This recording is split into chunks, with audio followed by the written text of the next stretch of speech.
It would appear that more and more people are unable to concentrate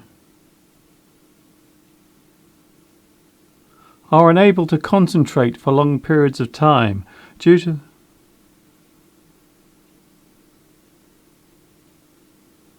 to them having short attention spans.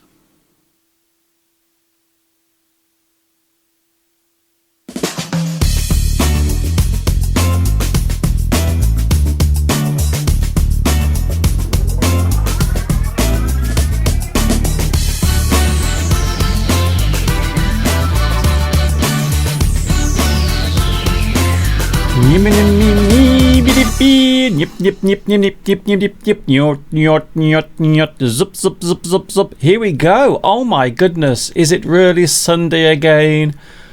I don't know about you, but these weeks are going by so quickly. Here we go again. Hello there. Fancy seeing you here today. What are you doing here? Long time no see. It's been a week exactly since we were here together. Here we are once again. It's Mr. Duncan live on YouTube. They said it couldn't be done. They said it would never work. But here I am, almost 11 years later, still here talking to you. And today we are live. For those who have not joined me before, hello, welcome. My name is Duncan and I have been teaching English right here on YouTube for the past 10 years. But next week we will be approaching our 11th year. Can you believe it? I will have been broadcasting on YouTube for 11 years, and that is on the 31st of October. So on October the 31st I will be celebrating my 11th year. I can't believe that I've been on YouTube for 11 years, but it's true. I've been here, and we have lots of people today joining me to say hello. My goodness, so many people here already. So let's first of all say some hellos. Tum Kien, hello to you. Thanks for joining me. Julie G. Jana is here. Hello to you. Also Reda and of course Olga. Hello Olga. Thanks for joining me on this Sunday afternoon. Also Shirin and Thiraboon or Tiraboon. Tiraboon Somboon Takurn, who says, it's my first time here today. So a big hello to Thiraboon or Tiraboon. I have a feeling that you might be watching in Thailand. I have a strange feeling about it, you see. Amat Nok is here. Hello to you as well. Nicole Joffrey is here. Hello, Nicole. Abdullah, Eleanor. Jana Al-Hanafi says, it's my first time here today. Hello, Jana. A big hello to you from Mr. Duncan. That's me. Reda is here. Also, Mohammed Chakaro. Eugene is here. Hello, Eugene. Another one of my regular viewers. Thank you very much for joining me again today. We are live on YouTube. Just to prove it, it is now coming up to 10 minutes past 2 o'clock here in the UK. I don't know what time it is where you are because I'm not there. But if you want to say hello and tell me what time it is where you are, feel free. Muhammad Kub, hello to you. Nikolai. Also Kamaluddin Omar. I hope I pronounced your name right. Luciano is here. Aridas. Also Analytic Brain. Hello, Mr. Duncan. How are you doing? I am Analytic Brain from Hungary. Good to see you and hear your voice again. I love seeing you here. Thank you very much. You are very welcome. Apparently, Analytic Brain thinks that I am an honourable man. Thank you very much for that. I'm very pleased to hear that you like what I do. Also, Hassan and Jamelia is here. Hello, Jamelia. Jamelia is here. So here we are in October. It is Dunktober. Can you see the sign over there? It says Dunktober. And the reason why it's Dunktober is because October is a very special month for me, because I celebrate my anniversary at the end. So we are now just past halfway through October. Next week we will be coming towards the end of October. Lots of things happening next week. Did you see last week's show? Did you see it? Or did you miss it? Surely not. Did you miss last week's show? Okay, for those who missed it, here is last week's live English stream in 25 seconds.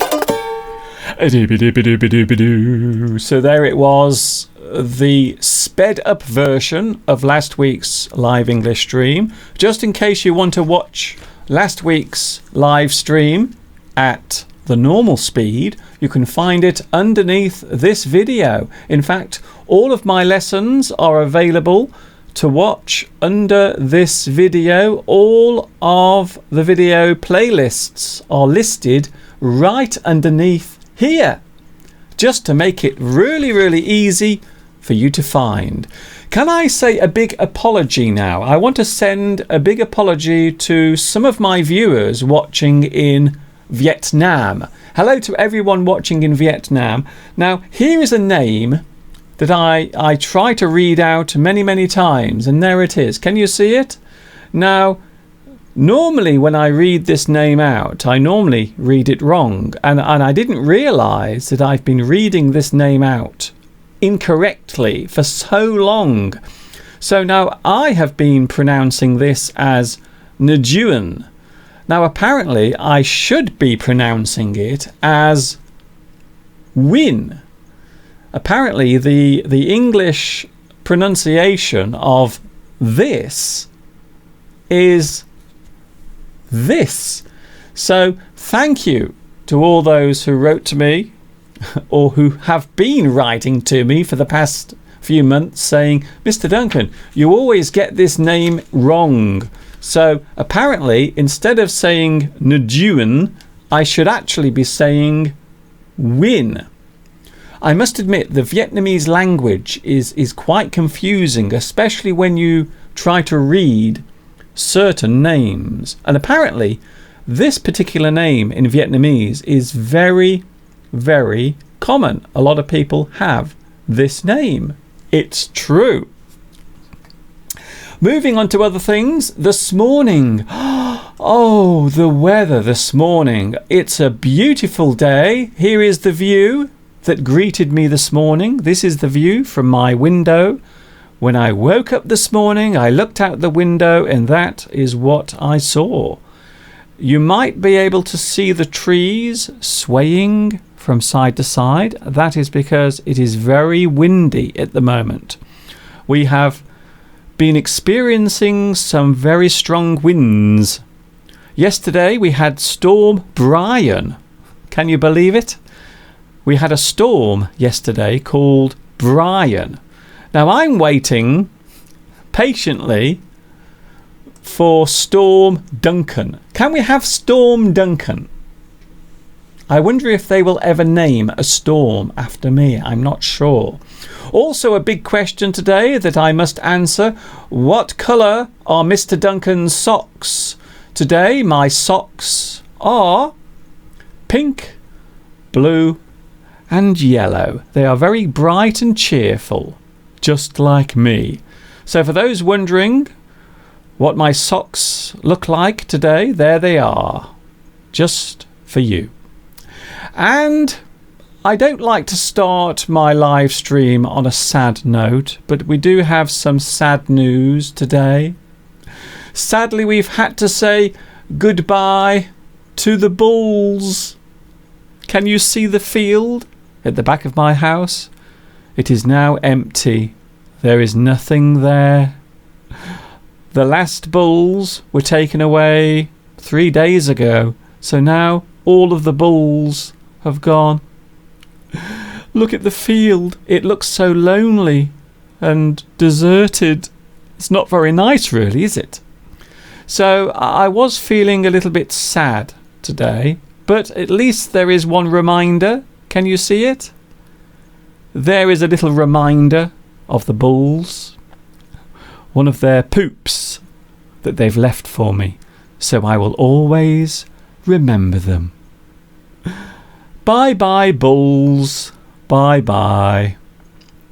Also, I have to say goodbye to my soapy soap. This is my lovely soap that has been keeping me clean for the past few weeks. And yesterday, sadly, my soap decided to break up and fall apart. So I'm feeling very sad this week. So I had to say goodbye to the bulls, and also I had to say goodbye to soapy soap. Oh, my lovely soap. How sad. Isn't it hard sometimes to say goodbye? I hate saying goodbye. I don't like saying goodbye to people, and I certainly don't like saying goodbye to the bulls, because of course we all know where they are going. They are going, oh dear, not very nice at all. We have lots of things coming up today. In a while we will be going into the kitchen. In a short while we will be in the kitchen, myself and also Mr. Steve. Talking of Mr. Steve, we also have Mr. Steve coming at 3 o'clock today. So Mr. Steve will be here at 3 o'clock live in the studio. But shortly we will be going into the kitchen to make something nice to eat. Now this particular piece, you will see, is not live. It is recorded, but it is something fun for you to watch, hopefully. Also, we have the mystery idioms today. Don't worry, I haven't forgotten all about the mystery idioms. They will be coming very soon. A lot of people love to look at the mystery idioms. Anything else to mention? Oh yes, there is something. Last week during my live stream, I had one viewer watching in a place that I've never ever mentioned before, and that place is called Andorra. Now last week I had one person watching me in Andorra. Do you want to know how long they watched me for? They watched me for a whole 26 seconds. It's true. So can I say a big hello to my viewer in Andorra who watched me last week for 26 seconds and then decided to go away and watch something else. That's not very nice, is it? Would you like to have a look at one of my Dunktober lessons? Now, way back in 2013, I decided to make some special lessons to celebrate October. And I made a special series of lessons. In fact, I created a new lesson every single day. So this was during October 2013, and I called these special lessons 31 Days of Dunktober. So let's have a look at one of those lessons right now, and this is taken from day 23. 31 Days of Dunktober, day 23.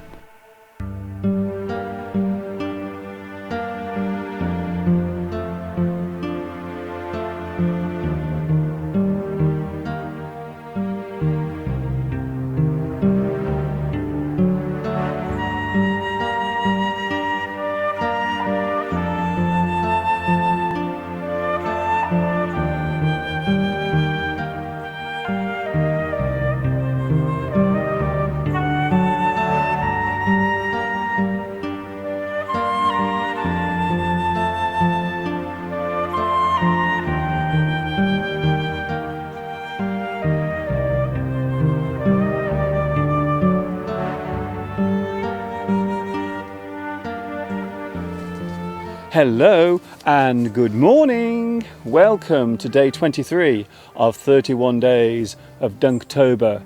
How are you on this new day? I hope you are fine and dandy. Well, it's all back to normal today. I hope you enjoyed yesterday's studio tour, and thank you very much for your kind messages, some of which we will take a look at later. The weather right now is not too good here in England. Today is a showery day. This means that there are sudden bursts of heavy rain. Of all the weather conditions that exist, I think I dislike the rain most of all. There is nothing worse than getting caught in a rainstorm. You get soaked to the skin. The rain has soaked right through your clothes. Luckily today, I have my brolly with me.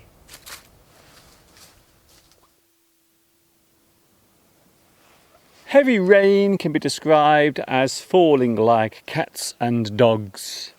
What a strange phrase. Oh, the weather is terrible. It's raining cats and dogs. It's pouring down. It's raining buckets. It's chucking it down. Do you get much rain where you live? Do you like being out in the rain? A wet thing can be described as soggy. It has become sodden. It is wet through. It is soaked. It is drenched. It is saturated. It is wringing wet. If you ever mention England to anyone, there is a good chance that they will mention the rain. Of course, it does not always rain here in England, but we do have a fair share of it. The wettest seasons of the year are spring and early autumn, although we can sometimes get very wet summers here too. Fortunately for me, this summer has been quite glorious and not too wet at all. Plenty of chances to go out and about with my camera. Ah, what a lovely summer it was. It was. It was. It was. It was. It was.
The umbrella has to be one of the most brilliant inventions ever.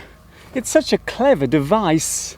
Of course, it is not infallible or perfect. On a windy day, the umbrella can get caught by the breeze and turn inside out.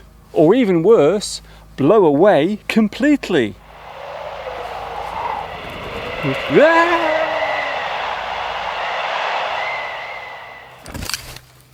That is all from me on this wet and unsettled day.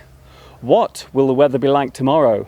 Sunny, wet, dull, bright, or a bit of everything?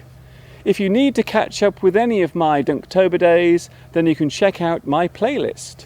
Click here with your mouse and my playlist will open on a new page instantly, or however long it takes the processor in your computer to carry out the task. Oh, how poetic.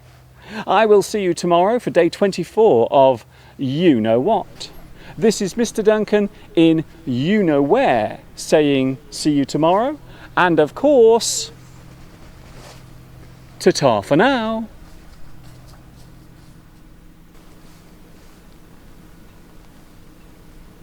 Can you see what's up there? It's a rainbow. The rain is falling and the sun is out at the same time. And that is the result.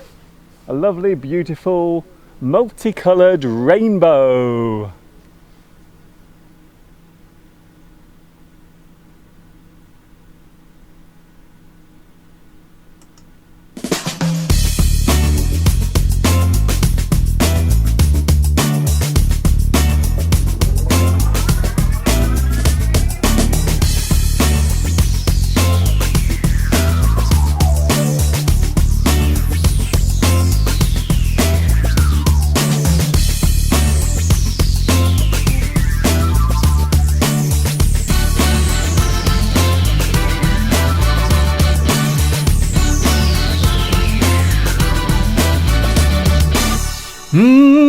It's 26 minutes past 2 o'clock on a Sunday afternoon and it's live English all the way. So there it was. You just saw one of my Dunktober lessons that I made every day during October in 2013. And did you see my shed? That shed that you saw in the garden, that has gone now. I had a wonderful afternoon about 3 years ago smashing that shed to pieces. I must say it was very therapeutic. Smashing something to pieces with a hammer can make you feel quite well, in fact. I was surprisingly relieved by the feeling of smashing my shed up. I don't like to hear about my viewers being unwell. I've had a message today on the live chat from Ahmed Othman, who says, hello there, last week I was feeling terrible. I had a lung infection, pneumonia, a very serious illness, especially if you are old. If you are very old and you get pneumonia, it is an illness that affects your lungs. You can become very ill. So last week, during the whole week, I was in hospital, says Ahmed. So I want to say to all of you guys, please be careful and care about your health. Thank you, Ahmed, for that. And I hope you are feeling better today, because there is nothing worse than feeling unwell. So I hope you are feeling much better this week. Shall we have the mystery idioms? Okay then, I think that's a really, really good idea. So here they come, the mystery idioms, and then we are going into the kitchen to make something delicious, something nice to eat. So here we go, today's mystery idioms. Everyone loves the mystery idioms, of course they do. So here is the first mystery idiom. But what is it?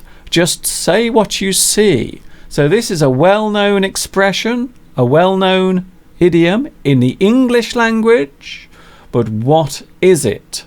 But of course, I don't just give you one mystery idiom. I actually give you two to think about.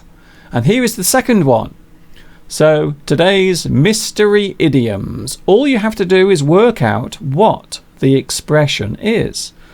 And the clues are in the pictures. So there is the second one and there is the first one.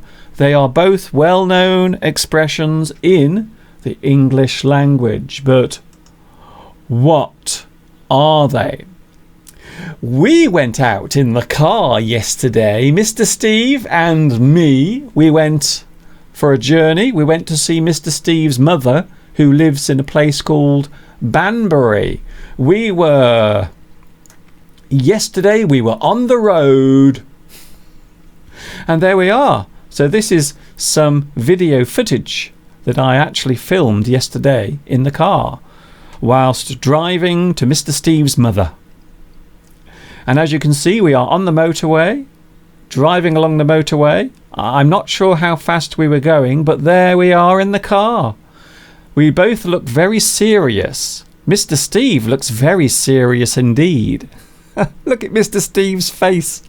He's really concentrating on driving that car.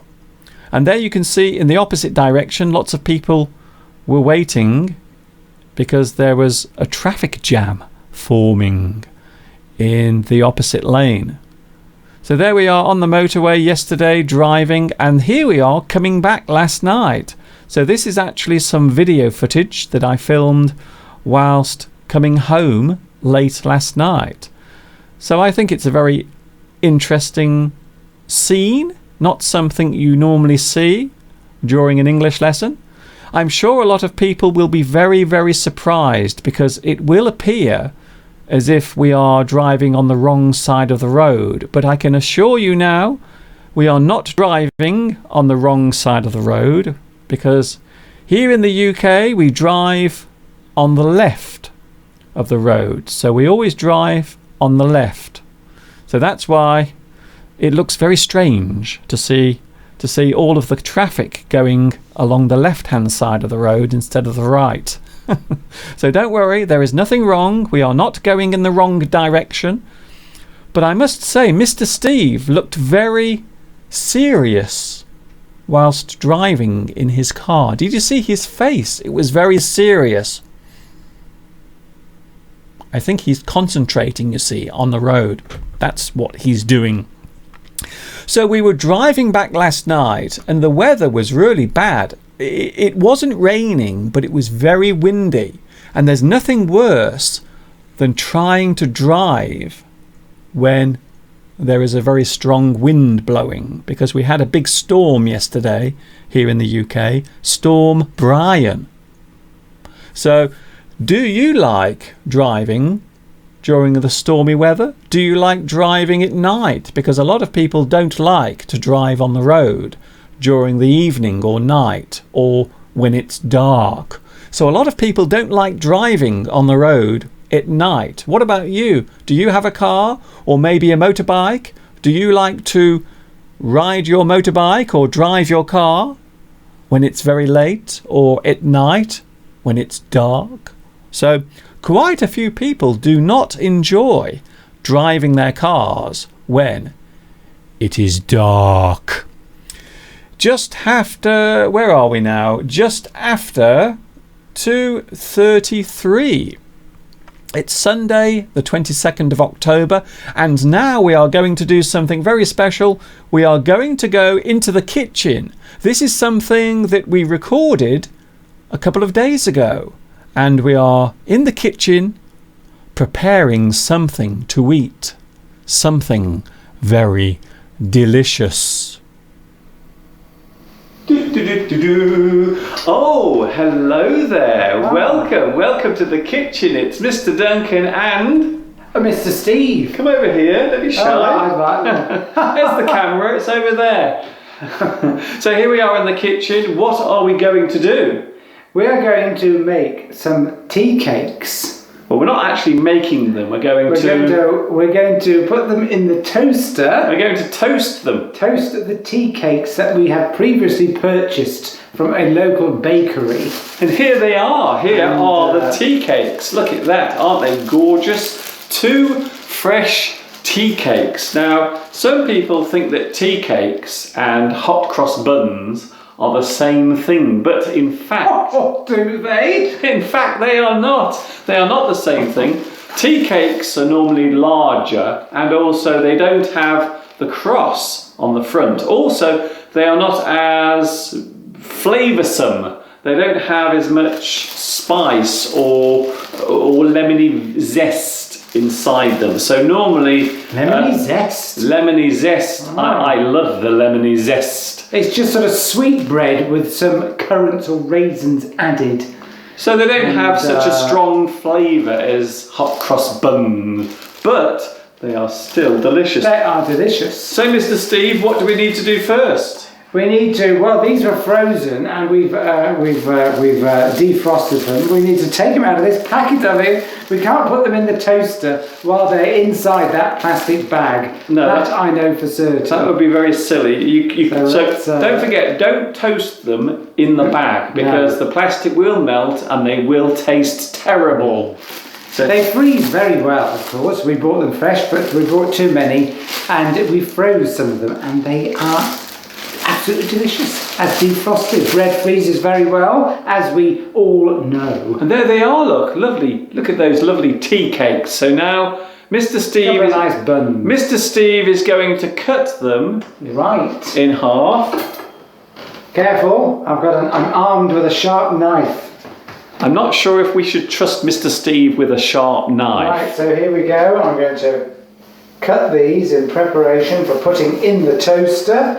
There we go. That one, I'm going to put that one straight in the toaster. And I'll meanwhile cut the other one in half so that we're ready, because when we butter them, we want to make sure the right halves go with the right buns. Yes. Try not to do all that. There's one thing I've noticed with Mr. Steve. When he's doing something, he likes to bang things around and clang, which is great for real life. But unfortunately, on camera, when you are listening at home, it sounds dreadful. So try to do everything quietly if you can. Do it silently. Silently. Including but the voice can be big. Fine. Well, they're going to take about 2 minutes to toast in there. So meanwhile, shall I get ready with the butter? Ah yes, we're going to put some lovely butter. Now you have to have butter on your tea cakes. There is something I've noticed, because the word butter can actually be used in other ways as well. Is that true, Mr. Steve? That is very true, yes. Butter is normally for spreading on bread and things like that, but it can be used in other ways. So here we go, butter. The word butter can be used in more than one way. For example, it can be used as a verb in the phrase butter up. If you want to win someone's favour, or if you want to get someone on your side, you might try to charm them by doing something nice. You butter them up. You try to butter them up by being nice to them. So the phrase butter up means flatter a person or suck up to them. For example, I need my friend to drive me into town tomorrow. I will have to butter him up by treating him to dinner. To butter up a person means to flatter or charm someone so as to get on their good side. You ingratiate them. Butter or butter up. Now, I could butter up to Mr. Duncan, couldn't I? I could say, oh, Mr. Duncan, I will do that later. I will show an example. No, I'll do it now. That pin. Over here, the camera's there. I don't know where you're going. Well, you're moving me around, right? Oh, Mr. Duncan, I'm going to butter up to Mr. Duncan now. Mr. Duncan, what's happened to you? You look so slim. Have you lost weight? Oh, thank you. I think Mr. Steve is trying to butter me up. I think Mr. Steve wants something. So butter up means to flatter someone or to ingratiate yourself, to creep around someone, normally for a favour. Okay? Any chance that I could, appear on your show on Sunday, your Ask Mr. Duncan show again? You're on it now. You're so slim, you're so good looking, Mr. Duncan. Okay. What have you done? Come on, I'm hungry. Right, that pinging sound meant that this out of the toaster. And, there we go. Mr. Duncan won't like that one because it's burnt. You don't like burnt buns, do you, Mr. Duncan? I don't like my buns burnt. Right. I don't like my buns too brown. Right, I'm going to go with the butter. Try not to bang around. Please stop banging. It sounds terrible on the camera. Mr. Duncan likes lots of butter on his tea cakes. I won't say where else, but he certainly likes them on his tea cakes. I like my buns buttery. Oh, Mr. Duncan. Right, there we go. That's one done. Is that enough butter for you? That's great. That's good, Mr. Steve, thank you. Match that up there. No, that's not quite right. There we go. Oh no, what's happened to that? It doesn't seem to match. It doesn't matter. There we go. So there we go. There is the first tea cake. It has been toasted, and as you can see, there is some butter. It is now melting on the tea cake.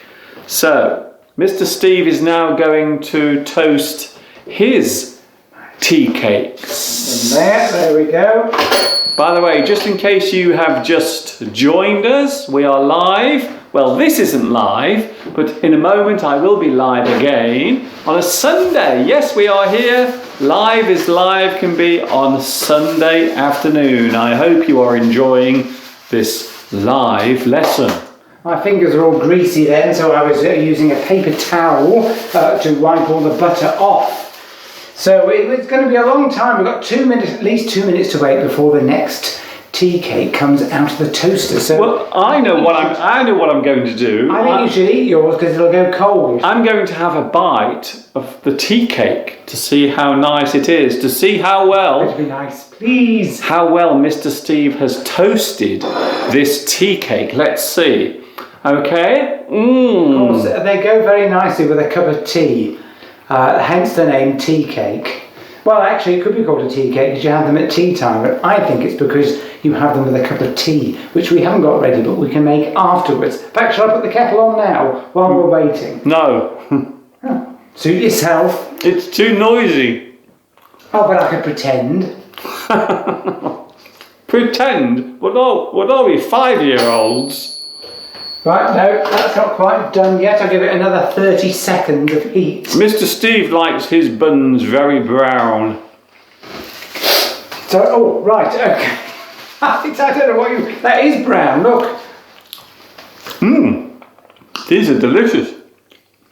Very nice. It's very hot, you know. Toasters get very hot. Right. There is another type of bun called a scone or scone, and they are much smaller, and normally they are made with pure butter or fat. Oh, and another word for a bun is your buttocks. Yes. Your buttocks, you call your buttocks buns. So your buttocks or your bum cheeks can be called buns. Now, that normally comes from American English. So, if you talk about someone's nice buns, you might be talking about their bread, but also you might be talking about their lovely, sexy bottom. Ooh. Okay, Yes. Mr. Steve. There we go. So that could actually, yes, it looks a bit like someone's bottom. That does. Let's go. Right. You naughty bun. Look, can I just say now, for the record, Mr. Steve, can you stop banging things around? I'm going to put that butter back in the fridge, otherwise it'll melt and go. Do it quietly. There we go. Right, so I'm ready to eat mine now. That's it, we're going to eat our tea cakes. I've already eaten half of mine. Thank you very much for following us. Delicious. We're now going back to the studio, live to rejoin Mr. Duncan. That's me. Oh, all right, Mr. Duncan. And I look forward to seeing you again very shortly. Where am I going to be? Stuck in the corner? Maybe. I haven't decided yet. Outside? I don't know yet. It'll be a big surprise. Off we go. Bye. Bye.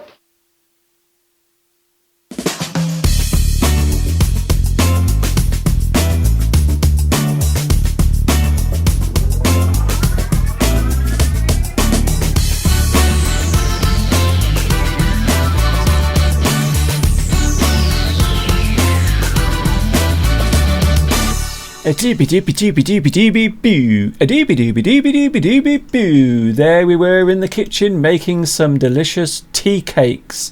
I don't know about you, but I feel very hungry now. Have you had your breakfast or your lunch or your supper yet? I had some breakfast this morning, but to be honest, watching that video clip with us eating tea cakes, it has made me feel very hungry indeed. It's live English on a Sunday. Live, definitely. It really is live, honestly. Would I lie to you? Of course not.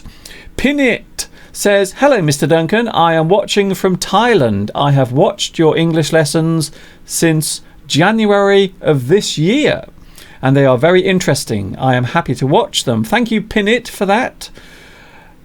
Thiraboom is also talking about the Bulls. Milton Bravo. Hello, Milton Bravo. Thank you for joining me today. How are you doing? I am from Ecuador. Please, I would like to say hello to all my colleagues and my friends here in Ecuador. So that comes from Milton Bravo. I like your program. It is an excellent way to learn. Thank you very much for that. I am, of course, very different from many of the other English teachers on YouTube. I am a little bit more dramatic, a little bit more expressive, and I hope a lot more fun to be with. The live chat is very busy today. Elk is here. Oh, Mr. Duncan, I'm so late here today. Oh, don't worry, Elk. You are very welcome. As long as you come at some point during the live stream to join me, I am very, very happy. So as we say in English, better late than never. Saturino is here talking about driving. I used to drive a lorry. Wow, a big lorry or truck. I used to drive a lorry at night, and sometimes I drove during the thunderstorms. Yes, there is nothing worse than driving during the bad weather. A lot of people don't like driving at night, it would appear, judging by some of the comments today. Lots of people don't like driving at night. I think that elderly people, so if you are elderly, maybe in your 70s, because you can still drive. Here in the UK, there are many people driving their cars on the road, and they are not young, let's just say. Let's say they are elderly and they still drive, but many don't like to drive at night. They find it very disorientating, let's say. Francisco says, I've already had my breakfast today. Well, you are very lucky. I had my breakfast this morning, but now I'm very hungry indeed, very peckish. We will be looking forward to Mr. Steve at 3 o'clock. Don't forget, we do have Mr. Steve at 3 with us live in the studio. So, not recorded. Mr. Steve will be live today. Some interesting subjects coming your way today, including, have you had a life-changing experience? Has anything happened in your life that has made your life go in a different direction, or something that you've learned from a life-changing experience, perhaps? So we can also say a turning point in your life, maybe something that changed your life, maybe something you did, or maybe something that happened to you, maybe something unexpected that happened. So have you had a life-changing experience at some point in your life? We can also describe this as a turning point. So you go from one way of living to another because of some occurrence or some situation. Maybe something happens to you, maybe something good happens, or maybe something bad happens. Have you had a life-changing experience? We will be talking about that with Mr. Steve later. Also, something interesting just to throw in, because we have been talking about food today. What food goes together well? As you know, I love eating food. I am a big fan of eating. As you saw in the video a few minutes ago, both myself and Mr. Steve, we do like eating. Sometimes we eat very healthy food, and sometimes we eat very unhealthy food. Quite a few people have already scolded me. They've told me off. They said, Mr. Duncan, you put too much butter on your tea cakes. You shouldn't put so much butter. Only put a little bit of butter, not lots of butter, because butter can be very unhealthy. But what types of food go together well? For example, strawberries in cream. Oh my goodness. Yes, strawberries and cream go together very well. Also, another good example, English breakfast. So you might have an English breakfast, and I don't know about you, but I think that egg, sausage, baked beans, oh my goodness, and also toast go together very well. So what food goes together well? Maybe you have a special local dish. Maybe you have some local food where you live that goes together very well. I will be asking these questions to Mr. Steve later. Also today, we have something special that you can join in with. We have a special contest, some questions that I'm going to ask Mr. Steve. Today we are going to play Spot the Baldy. Baldy. When we say baldy, B-A-L-D-I-E, here it is. Here is the word baldy. Baldy is an expression that means a person who has lost their hair, or someone who has shaved their hair off. So now their hair has gone and all they have is a bald head. So later we will be taking a look at some famous bald heads, some famous domes. And all you have to do is guess who the celebrity is, just from their dome. So let's have a look, shall we? Let's have a look at the first one, just to give you a little bit of a clue. Here is the first one, or the list, should I say. So here they are. These are famous celebrities, famous people. But who are they? So there are 1, 2, 3, 4, 5 famous bald people. So all you have to do is guess who the bald people are. We will be taking a look at those with Mr. Steve later on. Meanwhile, here in the studio, of course, it's myself, Mr. Duncan, on the live chat. Yes, lots of people talking on the live chat. Apparently, I have made many of you very hungry. I'm very hungry now as well. Luciano says, Mr. Duncan, I am a baldy, just like you and Mr. Steve. I also like wearing a hat. Yes, some people say that I wear a hat to cover up my bald head, but in fact I've always liked wearing hats, so it's always been a thing. So even when I had lots of hair, I used to wear a hat quite often. So that's the reason why I wear a hat now. Not because I am ashamed of my bald head, because I'm not. I love it. If there's one thing worse than losing your hair, I think it's losing your teeth. So if I had a choice between losing my hair and losing my teeth, I think I would like to lose my hair. I want to keep my teeth. I like them very much. Eugene says, one of the bald people on the picture looks like Picasso.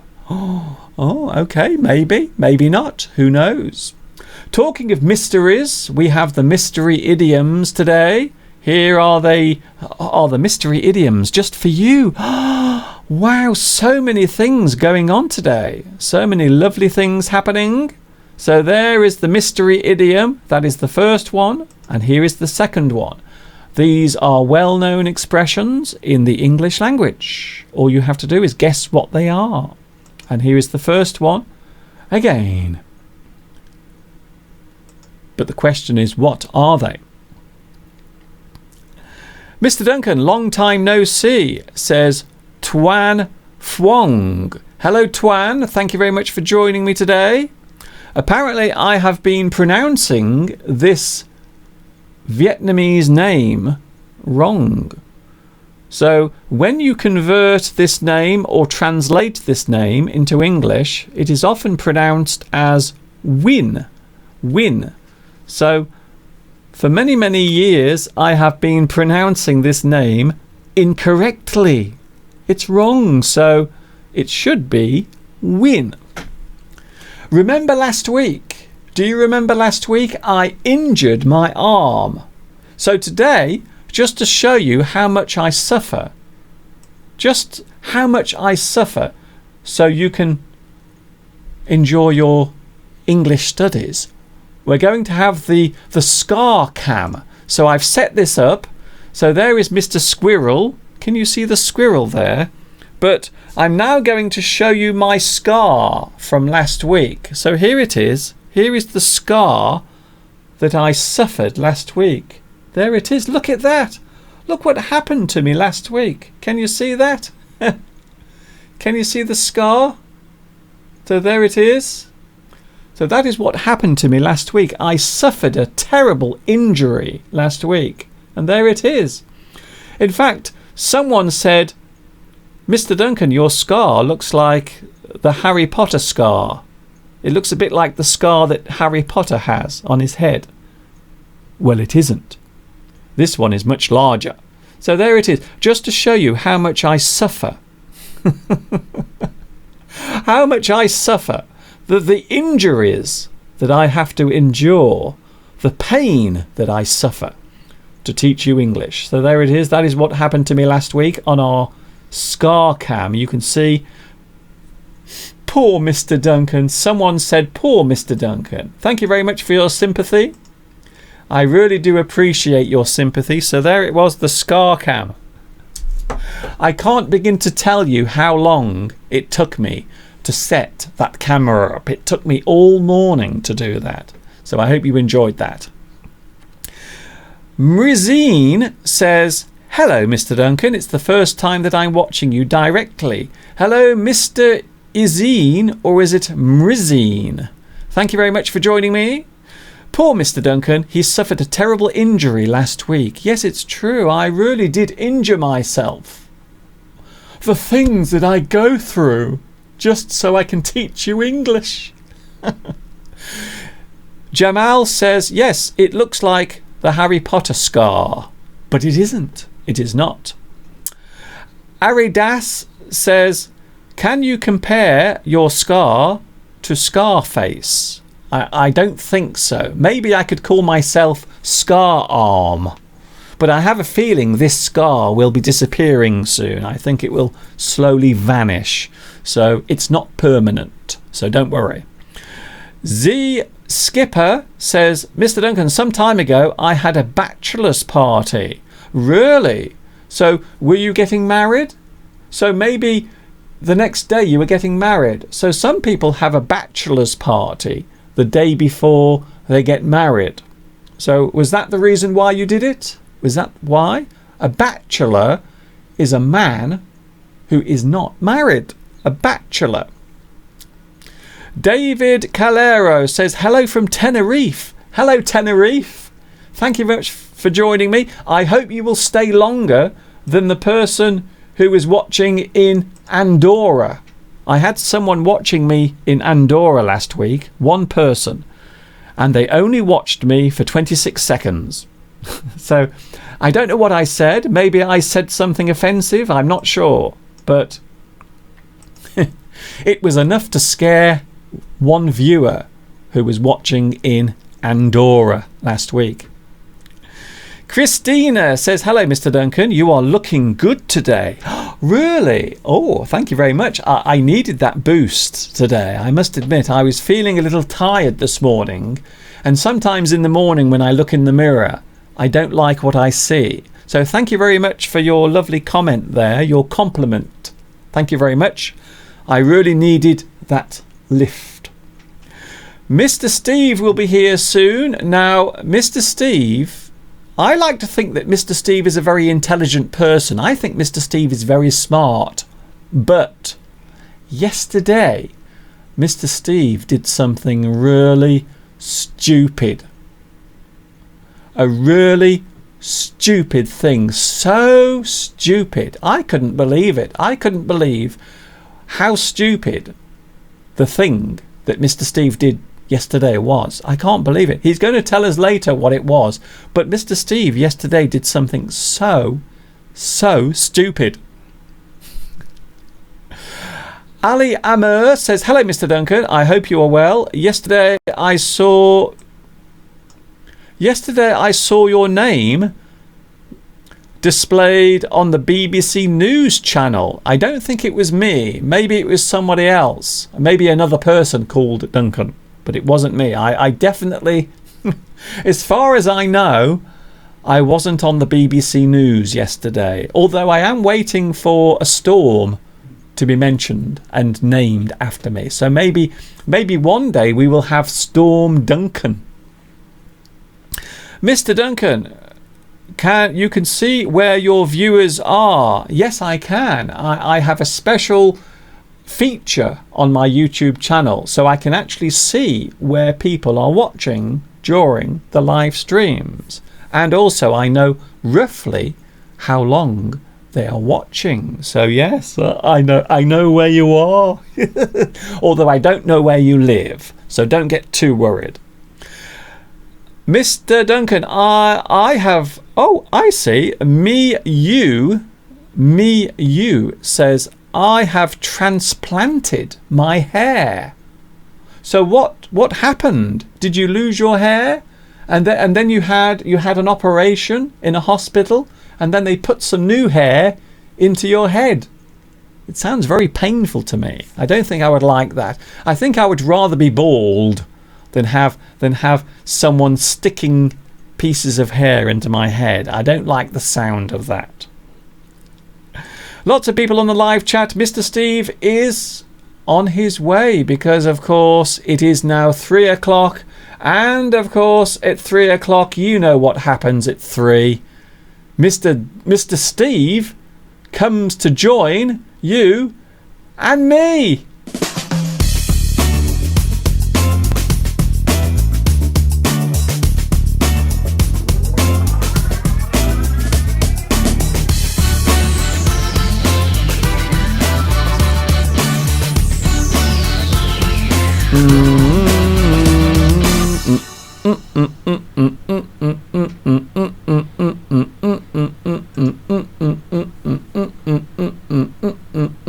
It sounds like a computer game. Who remembers Space Invaders? Do you remember Space Invaders? I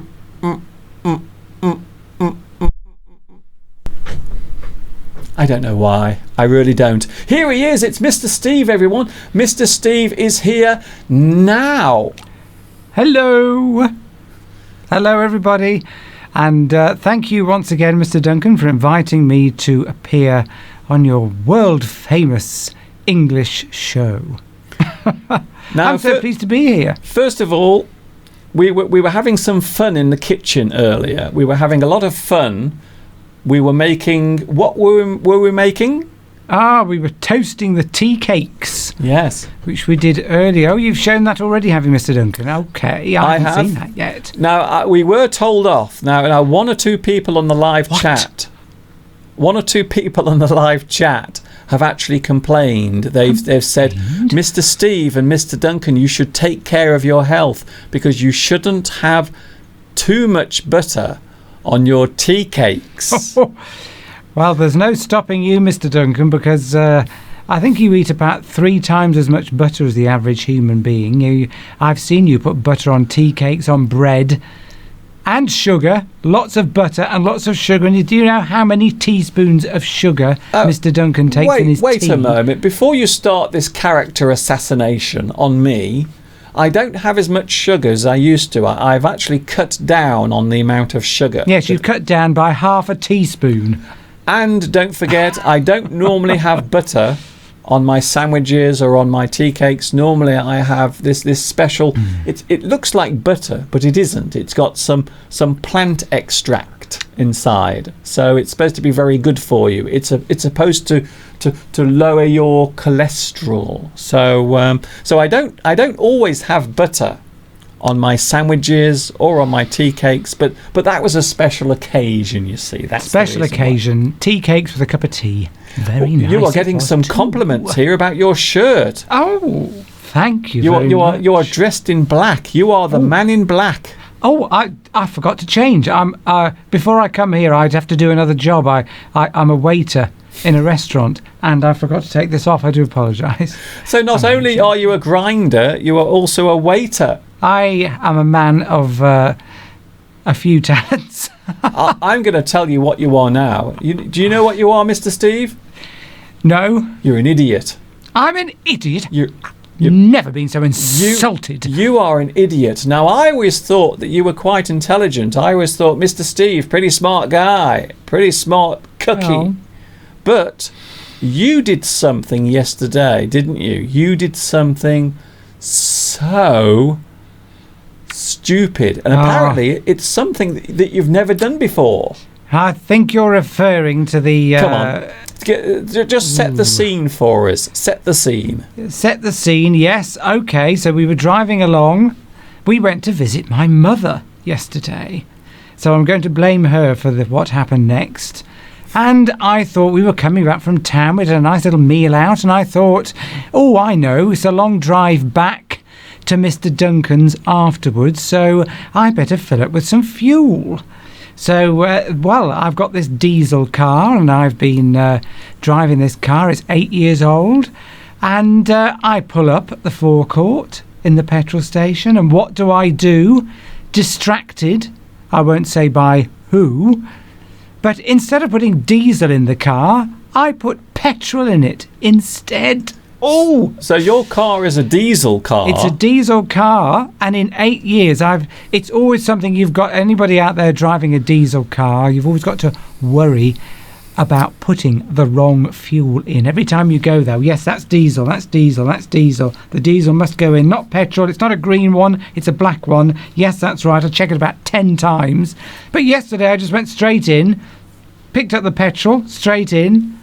Luckily though, Mr. Duncan, we were saved because I'd only put a small amount in. So you realised your mistake before it was too late? Instantly. And I switched it for put the green one back, the petrol one, took out the diesel and filled it up to dilute. I'd only put, as it turned out, I didn't know how much I'd put in. The man in the garage said, you'll be all right. You've only put less than a litre of of petrol in there. You're getting confused again. And I'm getting confused again. And apparently, if you only put a small amount in and you fill up your tank with diesel, it's all right. Less than 5% apparently, and you're okay. So even in the story, driving back, even in the story that you're telling us now, you're getting it mixed up. Even in the story. You can't do it the other way around. I bet somebody out there has done that. Has anybody out there put the wrong fuel in their car? Well, don't ask me. Ask directly. There's the camera. Yes, I am asking directly. Has anybody else done this? Because if you put too much in, you've got to call out somebody to flush your tank out. And flush? It costs a lot of money. But thankfully, I'd only put a little amount in, and apparently that's all right. So can you just take a deep breath and tell me why? So diesel. What is the difference between diesel and petrol? Well, a diesel car relies on high compression in the engine. I won't bore everyone with the details. the actual substance. What's the difference? It all comes from oil. It's just a different part of the fraction that comes off crude oil when you refine it. So when they bring the oil up, they convert it into more than one thing, because I'm also sometimes very stupid. Now I didn't realise. I know that diesel and petrol come from oil, but they are actually different parts of the oil. Yes, they take the crude oil, without boring everybody to, I don't know the full details, but you get the crude oil out of the ground and it's fractioned, which means that it's heated up, and then you get different chemicals, carbohydrates, coming off at different temperatures. So the petrol is, you know what petrol's like, it's very flammable. Today's that comes word off quite quickly. Today's word is carbohydrates. Yes, well, I think people know what I mean. I didn't expect to go into this much detail, Mr. Duncan. But I don't know about the petrochemical industry. Okay, whoa, it's very useful. But this is useful. Yes. See, I didn't really realise that there was such a big difference. I thought. So what happens then? So if you have a diesel car like you, yes, it runs on diesel. It runs on diesel. So you have to put diesel into the fuel tank. So what happens? What happens if you put Well, if you put petrol in, petrol isn't designed to be burned in an engine at high compression. So if you put the petrol in, what it does is it stops the lubrication of the diesel engine, and you get failure of the fuel pump, and then bits of metal go in there apparently, and it wrecks the entire engine. Oh my You god, just that can't sounds do it. that sounds very expensive. Very expensive. You're not even supposed to drive off the forecourt. But of course, I'd only put a small amount in, so it was fine. And we drove back, didn't we, Mr. Duncan? And it was perfectly all right. We drove back, but you didn't look very happy because both of us I was worried. Both of us were expecting the car to break down at any moment. But fortunately, it didn't. We managed to get back okay, so it would appear that the car is okay. So because you only put a small amount of diesel... Small amount of petrol in the diesel, that's all. Apparently, I looked it up, less than 5%. So if your tank holds 50 litres, as long as you put no more than, say, 2 litres in, then you'll be fine. And the other nice thing was the man at the garage was very... At the forecourt where the petrol was being sold, he was very helpful. He said it was all right, but I didn't trust him, so I looked it up anyway, and it was fine. But it's very difficult. Very difficult in the UK, at least. I don't know about other countries, to put diesel into a petrol engine because the size of the fuel pump, the nozzle won't fit. Yes. Because the nozzle on a petrol is very narrow, so that'll fit into a diesel, but the diesel one's wider, and that won't fit into the petrol. So the other way round, it's quite difficult to do. But so that's quite good. So if you put the pump in, it won't actually go into the car. It won't fit in. But whereas of course with the diesel one, the petrol one will fit in because it's narrower than the diesel nozzle. So that was my problem yesterday, and I'm sure probably people are switching off right now. Well, they are because they can't understand what you're saying. I'm getting excited. I'm getting lots of people saying, "Can you please ask Mr. Steve to slow down?" I will slow down. Mr. Steve has had 2 coffees. 2 cups of coffee. I've had 2 cups of coffee. You're absolutely right, Mr. Duncan. And I'm buzzing. I'm fairly buzzing with excitement. You are something. So today, what are we talking about today then? Stupid things that you've done. So, Mr. Duncan, have you shared with your viewers something stupid that you have done recently? I never do anything stupid. Well, maybe inviting you onto this show. Just going to go home, I think. Well, you don't have to go very far then. I don't have to go over it. So everybody knows everything about the petrochemical industry now. How to get crude oil out of the ground and turn it into petrol. I've told everybody. There we go. That's it. Yes, you don't need to look it Very up good. now. So today's lesson was all about how to get... I think what's going to happen now, a lot of people are going to go into their gardens and they're going to try and dig and get some oil. Because it's everywhere now. Hydrocarbon. That's the word I was looking for. What's that? Hydrocarbons. Hydrocarbons? Yes. What are those? They are chemicals made of hydrogen and carbon that is present very commonly in crude oil. And you get petrol, diesel, jet fuel, plastics, all sorts of things from oil. How could we live without oil? It's a fascinating compound. The whole of the modern world wouldn't exist without crude oil. It's true. It's very strange. A lot of people don't even realise that without oil you wouldn't have plastic. You wouldn't have anything. So all of the things now, you try to think of all of the things that are made of plastic, and it's virtually everything we have, and that comes from oil. It all comes from oil. Now, most plastic comes from oil. We were talking about food earlier because we were in the kitchen. Yes. So today we're going to look at what food goes together well. Now, I've already given some examples. We had strawberries and cream. Strawberries and cream, yes, and tennis. Playing tennis at the same time. I'm not sure you can eat tennis at Wimbledon. I don't think tennis. I don't think tennis is food. And also we had the English breakfast. Yes, the English breakfast, Mr. Steve. So when we say English breakfast, what food are we talking about?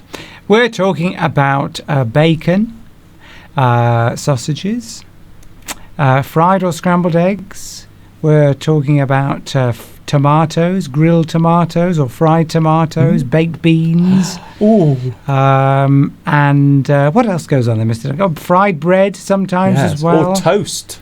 Toast. You have to have toast with your English breakfast. And of course, some places you can go to some cafes or some small food outlets and they will do the breakfast all day, so you can have an all-day breakfast, so many people can enjoy their breakfast at any time of the day. Black pudding, that's something that sometimes goes in an English breakfast. Black pudding, isn't that made with blood?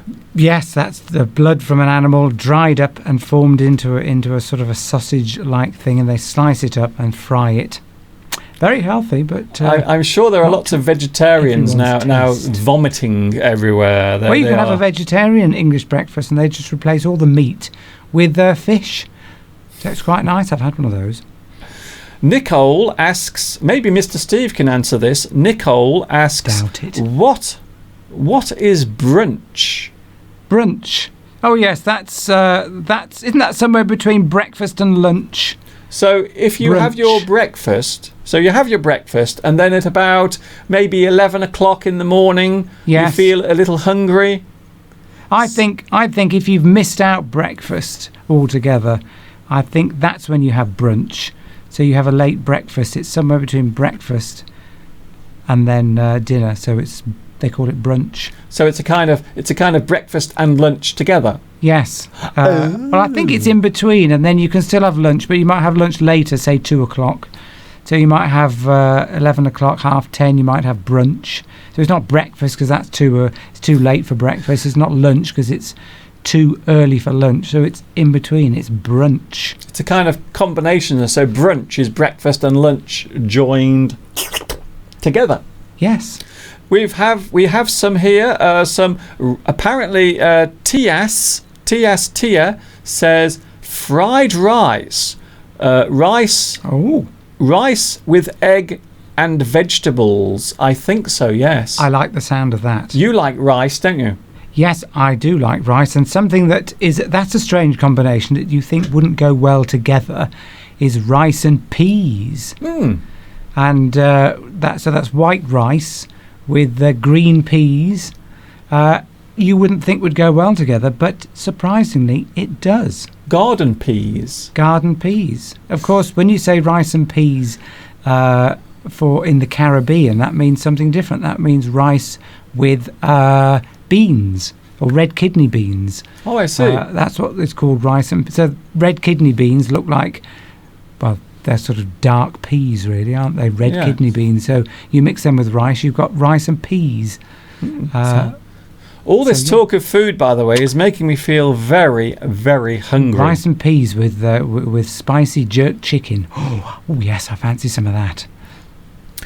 Something here that we have in the UK, when people think of food in the UK or maybe just England, a lot of people think of one particular food. Can you think what it might be, Mr. Steve? That must be fish and chips, yes. Mr. Duncan. Yes. A lot of people think that it's very traditional, very traditional to eat fish and chips. And of course, if you have fish and chips, you also have to add some salt, and of course, you must have some vinegar as well.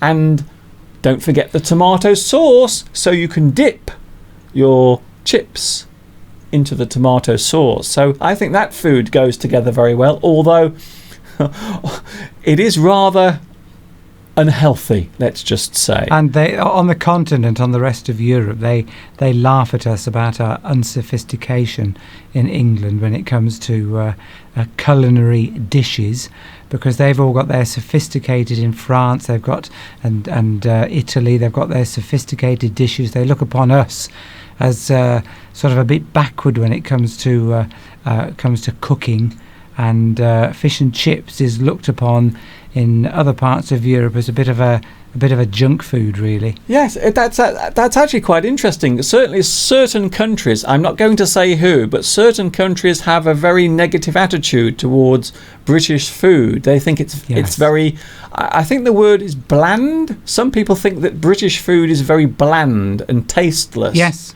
They do. Yeah, they do. I've got friends from different countries, and they never eat British food. They always say it's bland because it hasn't got spices in it. You don't put many spices in it. So obviously lots of countries around the world add lots of spices to their food, which of course is why curries are so popular over here. I mean, even Chinese food's quite spicy in a way. Thai food has become very popular here in the UK because traditional British food, meat, potatoes, vegetables, tends to be bland, and we don't add much to it apart from a bit of salt, a little bit of gravy. Yes, it's interesting you mentioned Chinese food because most Chinese food is not spicy, but there is a certain part of China called Sichuan, and it's very famous for its hot, curry-fied, very spicy soup and different types of food that they just put lots and lots of chili into. And I did try it when I was in China. I did try some of the Sichuan food, and it's just too hot. I couldn't stand it. It was far too hot. It literally burnt a hole in the back of my neck. It was that spicy. It was terrible. So I'm not a big fan of spicy food. I do like, now, garlic. There's a good one. Garlic goes with lots of things. You do like your garlic, Mr. Duncan. It is true. Yes. In fact, even from here, I can smell garlic on your breath because Mr. Duncan often has breath that smells of garlic because he virtually has it with everything that he eats. It's true. Yesterday I had a lovely lasagna yesterday, and that had loads of garlic. Mika Ode, who is watching in Japan, says rice and salmon. Oh, yes. We know all about that. We know all about that. In fact, we're going to be eating that later. Yes, it's our meal today. Rice and salmon. Every Sunday we have salmon with rice, also sweet potatoes. So here is a suggestion. Potatoes. Here is a little suggestion, something you might want to try yourself. Some lovely Alaskan salmon with some white rice, also some sweet potatoes, and we like to put some peas into the rice, so Green it goes peas. together. And also on the side we also put what else do we put? Spinach. Oh yes, spinach, Which goes surprisingly well with rice and fish, salmon particularly. Yes, it's amazing how many people hate spinach. They don't like it.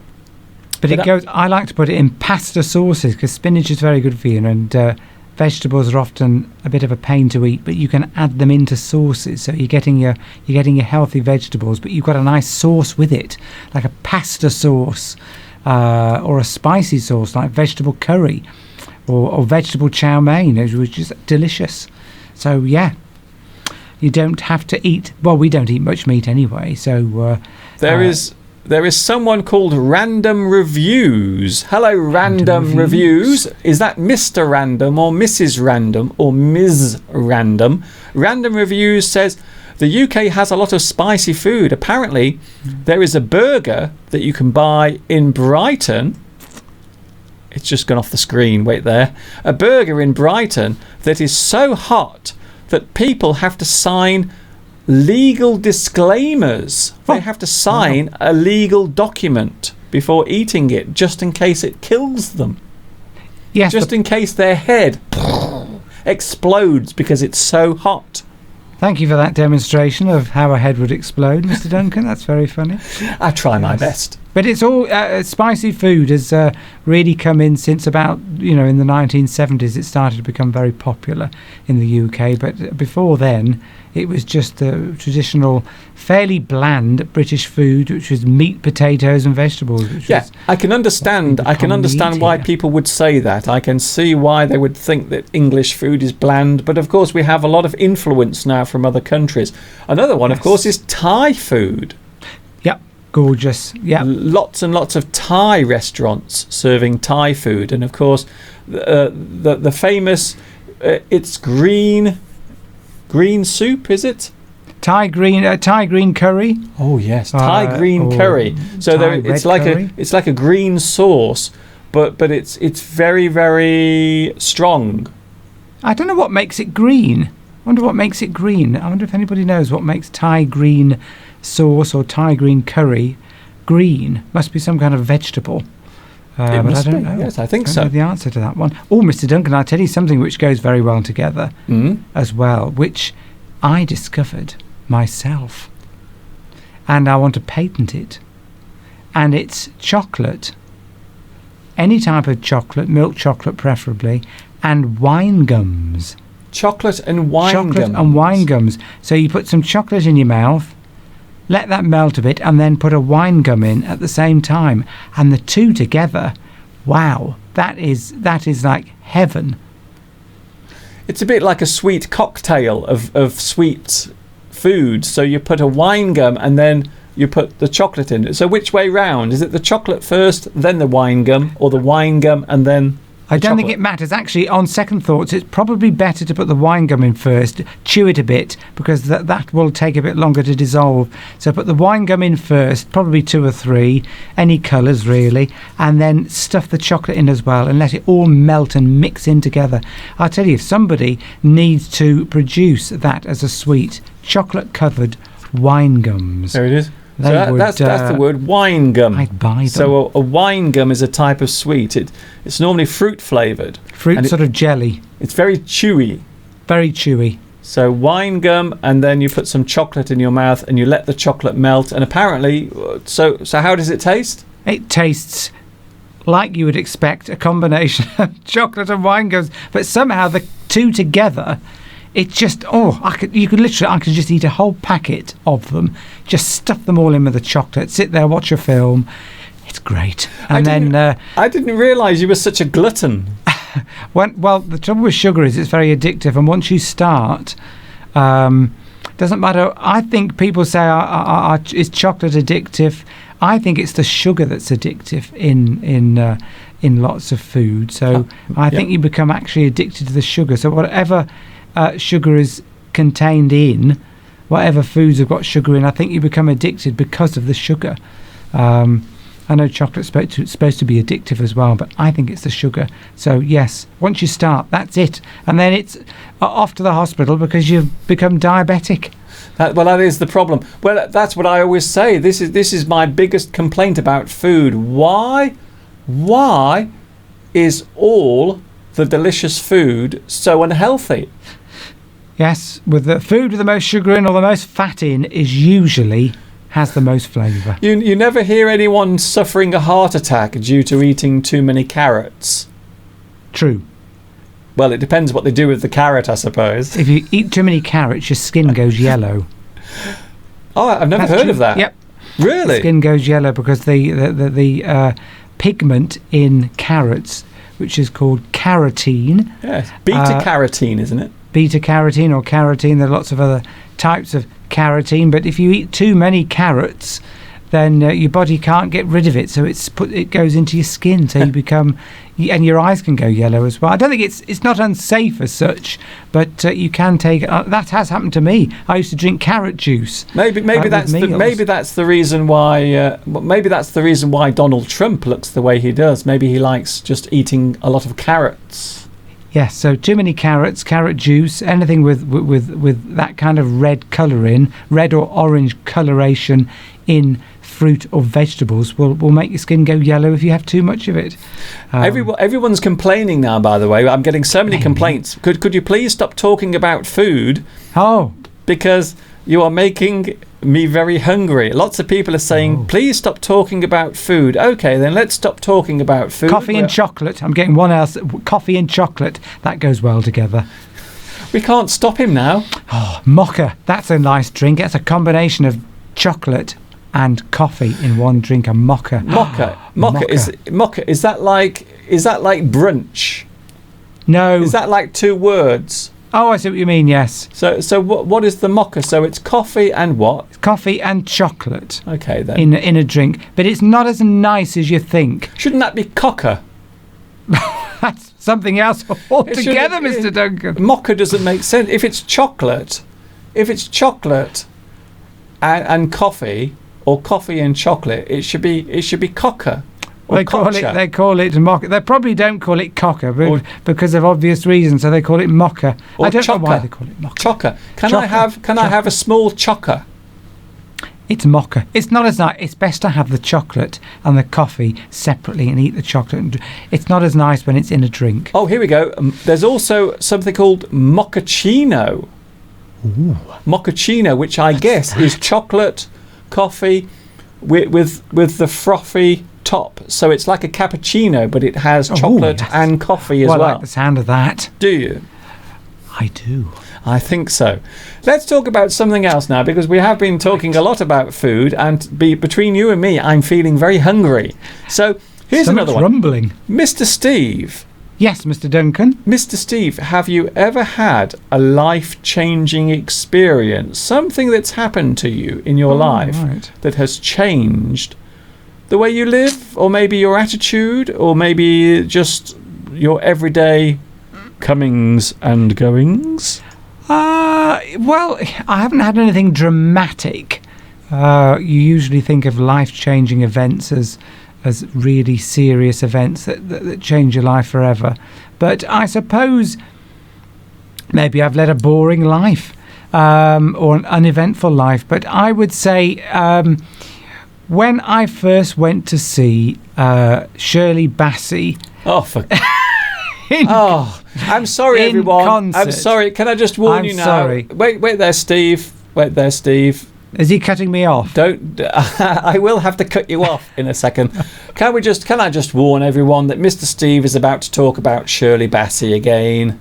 Only briefly. This is no longer a Shirley Bassey free zone. We have Shirley Bassey conversation coming up. So if you don't want to hear about Shirley Bassey, apparently there is a baby falling into a dog bowl on one of the other live YouTube channels, so you can go and watch that for a while whilst Mr. Steve talks about Shirley Bassey. So this is your life-changing moment. Well, I think it's when you go to see an artist, a singer, an actor, and they can inspire you. So I went to see Shirley Bassey. She was just the most amazing live performer that I decided from that moment onwards, I was about 18, that I would look at Mr. Duncan, he's bored stiff. I would sing. I wanted to sing myself because I was so inspired by that.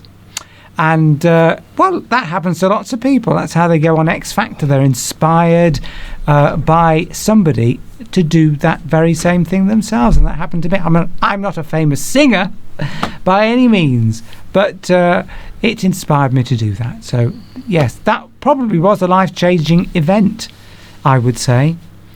Wake up, Mr. Duncan. Oh, you are awake. You've woken up. Yes, I do a very good impression of actually being asleep whilst still awake. I paint eyes on my eyelids. That's how I do it, you see. So what about you, Mr. Duncan? What has been a life-changing event for you? I would have to say that there are a couple of life-changing events. One of them happened when I was very young. And that was the first time that I had to go to school, and the first time that I had to wave goodbye to my mother as I went towards the new school. So when I first started going to school, my mother took me to the school gates, and this is one of my earliest memories. And I would say that it was a very life-changing moment, because from that moment in time, I realised that my mother would not always be near me.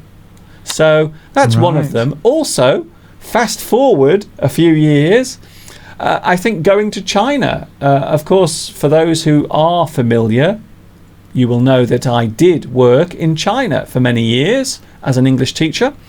So that must be, I think that must be one of the biggest life-changing experiences that I've had, because of course I got to experience a different culture.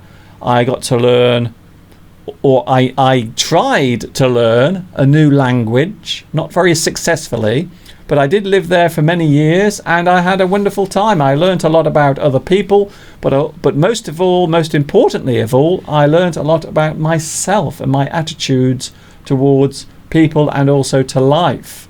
Also, I didn't take things so much for granted as I used to, because I realised that there were people living with much worse lives than myself. It's so easy these days to complain about things, but there are people genuinely having horrible, horrible lives. So yes, I think it taught me a lot about myself. It showed me humility. I think I learned humility. That's one of the things I really did learn when I was working in China, definitely. So yes, I would say that going to China, working in China, was definitely a life-changing experience.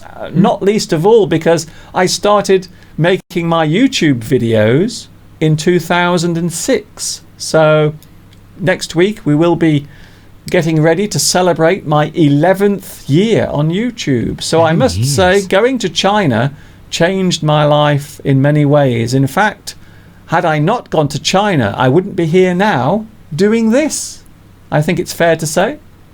True, and I wouldn't be appearing on your show either because it wouldn't exist. So many things wouldn't have happened. I wouldn't be here now were it not for my experience working in China. I think so. Luciano says, Mr. Duncan, are you a... Oh, he is a Chinese citizen. No, I'm not. I never became a Chinese citizen. I think it's very rare.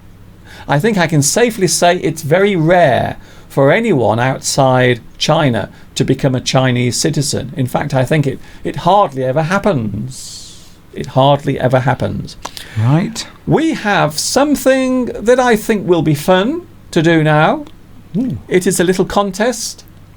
Something to ease the day because, of course, it is Sunday. Tomorrow is Monday. We all have to go back to work. Back to work tomorrow. And, of course, I think it's worth remembering and worth mentioning that I will be posting a new lesson this week. Maybe on Tuesday, maybe on Wednesday. I haven't decided yet. So there will be a new English lesson on my YouTube channel. Maybe Tuesday or perhaps on Wednesday. I'm not sure yet. So that's coming up. So here we go to allow us to relax and enjoy the day for a little bit longer before Monday arrives. We're now going to play. We're now going to play Spot the Baldy. Spot the Baldy. We have some bald heads. Now we're not talking about Mr. Steve or myself because also I have a bald head as well, just to show. I'm not ashamed of my hair loss. It doesn't worry me or bother me at all. Mr. Steve, in front of you, you will have an envelope. Is this the envelope or envelope? So could you please open the envelope? I shall open the envelope. Envelope. Can pronounce that word in two different ways. You can say envelope or envelope. Envelope. I don't know why there are two different pronunciations of that. What do you want me to do with this? There's a piece of paper inside. Well, open the piece of paper and show it to the camera. This all looks depressingly familiar. So have a look. Have you had a look, Mr. Steve? No, not yet. Have a little look, and I will show the picture also to our lovely viewers. Spot the Baldy, yes. So this is Spot the Baldy. You will see on the screen now there are 5 famous bald people, but of course I've removed their faces, so all you can see is the top of their heads. All you can see are their domes. Domes. That is what we call a person who has a bald head. So you can see people in various stages of going bald. So we are now going to spot the baldy. We are going to see if anyone, first of all on the live chat, are any of them Shirley Bassey? No, they're not. As far as I'm aware. Well, she does wear wigs. As far as I'm aware, yes. Well, yes, maybe Shirley Bassey is bald. Yes, who knows? That might be an exclusive. Quick, get TMZ on the line. We have an exclusive. Shirley Bassey is really a slaphead. So, first one. We have the first one. Any guesses on the first one? I'm not sure if I approve of this, Mr. Duncan. When we say the first one, we mean on the far left. So taking the mickey out of bald people. I'm not sure whether we're not making fun of bald people because we're bald as well. So you can't do it, you see. It doesn't work like that. It's like The first it's like one then. Okay. Yes. So the first one. It's now. First of all, describe the first bald head. It's very shiny. It's shiny and it's a bit irregular as well. Look at the shape. That's not a perfect. It's not very smooth. It looks like somebody's taken a bash out of it somewhere. Or it's very pointy. It's pointy. Yes, that's an uneven head. That's a head that needs hair, really. Now this particular head, this particular bald head, belongs to a very famous actor. In fact, you might say that this actor is out of this world. He is the most amazing actor. Any ideas? Oh, No, don't say yet. Don't say yet, Mr. Steve. Okay. Don't I'll say write yet. it down. I'll write it down. Well, you don't have to write it down. It's not. Are you going to post it into me? No, so that I remember later. I thought you was going to post it to me. The answer. Ah. So there is the first one. Now here we go. We have some answers. A lot of people saying they're all saying Vin Diesel. Ah, right. Okay. Yes, it could well be. Hello, I'm Vin Diesel. Can I just say now? I cannot stand Vin Diesel in movies. It really is terrible. It always feels like the movie has been slowed down because his voice is so awful to listen to. Let's drive fast in our cars. God, I don't know why. I always feel as if they should speed the film up slightly when Vin Diesel is delivering his lines. Dear me. I take it it's not Vin Diesel. So it's not Vin Diesel. So a lot of people saying Vin Diesel. Oh, someone has got it right. A lot of people saying Bruce Willis. Well, I was thinking that at first, but then when you said out in space, I knew instantly. I didn't say. Oh dear! I didn't say out in space. I said this actor is out of this world. That's the same thing. It's not. Well, he might be dead. Out of this world can also be dead, not only in space. I mean, you could be dead in space, of course. So here we go.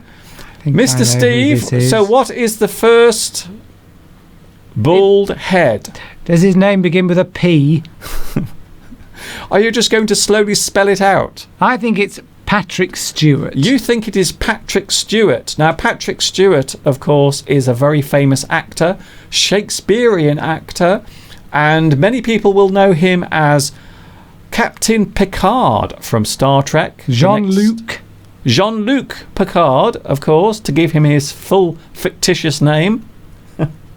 And, of course, more recently, he was in the X-Men movies, playing the part of... is it Xavier? Wow, you almost... you got that about 75% right. Professor Xavier. Oh, Xavier. Yes. I was close, which for me is quite a miracle. Very good. But is it? Is it Jean-Luc Picard? And Mr. Duncan, make it so. Make it so, number one. Yes, it is. It's Patrick Stewart. So the first bald head is Patrick Stewart, a very famous actor.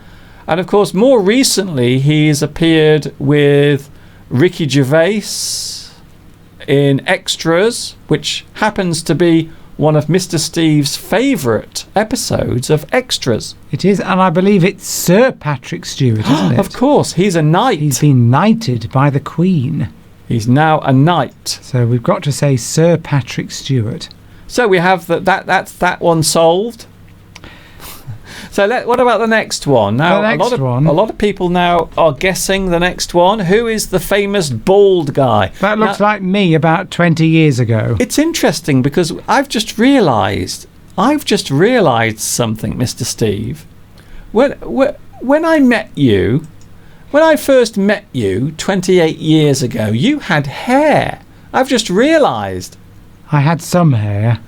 Yes. No, actually, I think I had. Yes, I think I had a covering, didn't I? Yes. Yeah. Yes. So this particular picture The second mystery bald head. I think I know who it is, but go on, give us a clue. Now you can see he's not bald yet, but he's on the way. He's balding. He's balding. He's not bald. He is balding. He's balding. Balding. So he is going He's bald. going bald. He's going to be bald. Is there an echo in here? I feel like I'm in an echo chamber. I think I know who this is because I've Echo, often been mistaken for him. Echo, echo, echo. So, a lot of people are giving the answers. Is it J.K. Simmons? No, it isn't. I don't know who that is. A lot of people are saying Prince Harry. I think Prince they are very Harry. close. I think it is royalty. I think it's royalty. Is it royalty, Mr. Duncan? It's not Princess Anne. No. Definitely, it's not Princess Anne, and it definitely isn't the new royal baby. But then, of course, all babies are bald, to be honest. I think it is royalty. Is it royalty, Mr. Duncan? Is it royalty? It might be. I think it is. So this guy will be the heir to the throne. The hair. The no hair to the throne.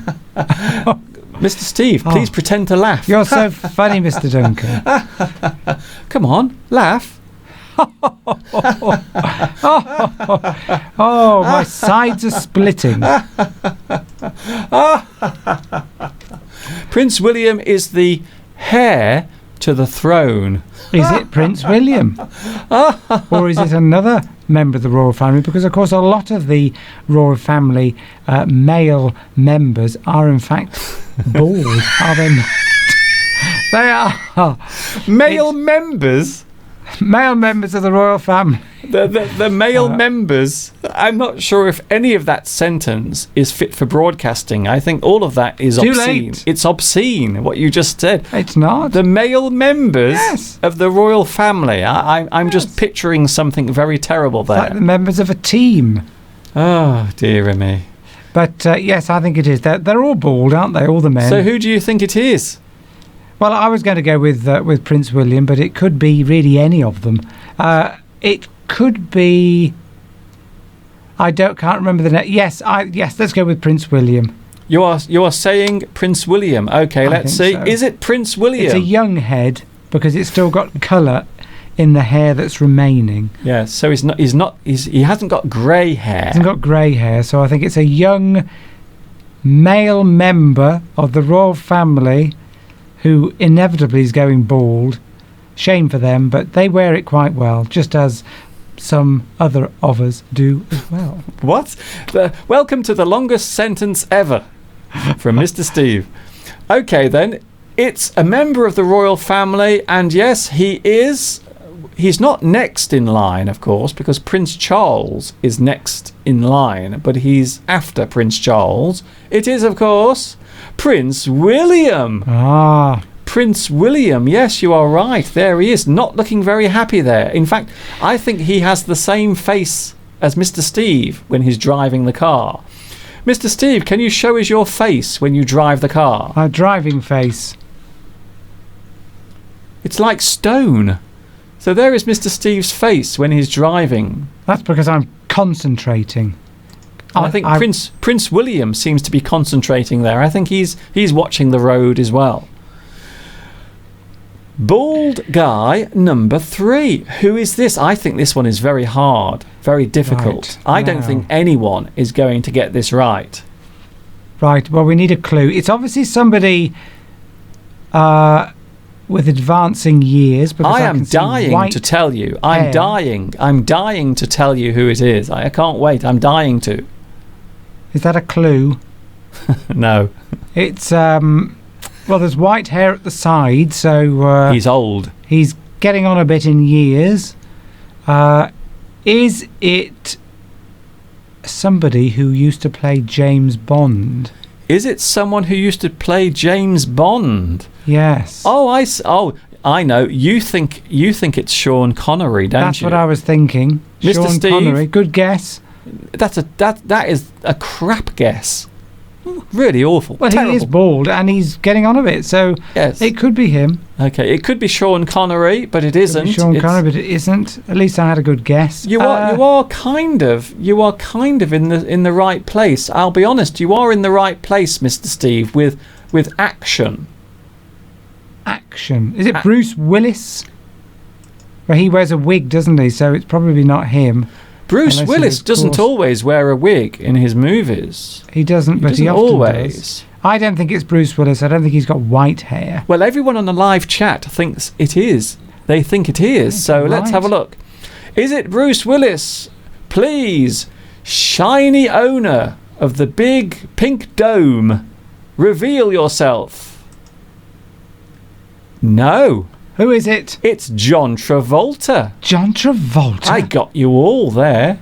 the famous star of Saturday Night Fever. I knew that would get you.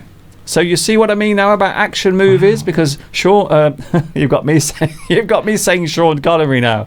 Hello, this is Sean Connery here. No, that is not my bald head. No, it is in fact John Travolta. I'd like to see that picture. He is bald, although in a lot of his movies he does tend to wear a wig. People are saying John Travolta is not bald. He is bald, honestly. People are going to argue now. They're going to come round and push obscene things through my letterbox. But yes, John Travolta is definitely bald. A lot of these actors getting on a bit in years in their mid-50s or 60s are bald, but because they start, when they realise their hair is going, when they're younger, they're starting to lose it. That's when they start wearing hair pieces. So you don't actually see them going bald, because as the hair goes, they replace it. Yes. Or wear very clever wigs. So you think that they haven't gone bald. Obviously, they must be dyeing their hair, because there's no way you're going to have a full head of brown or black hair when you're in your 60s or 70s. But That is very interesting. Now there is a Yes. thing. This is the theory that I have about it. I think certain celebrities, when they start to lose their hair, they start to wear small wigs. So Yes. as they get older, and as their hair gets thinner and thinner, they wear a large wig. So their wig gets larger as they lose their hair. So I think there are quite a few celebrities. I'm not going to say Cliff Richard.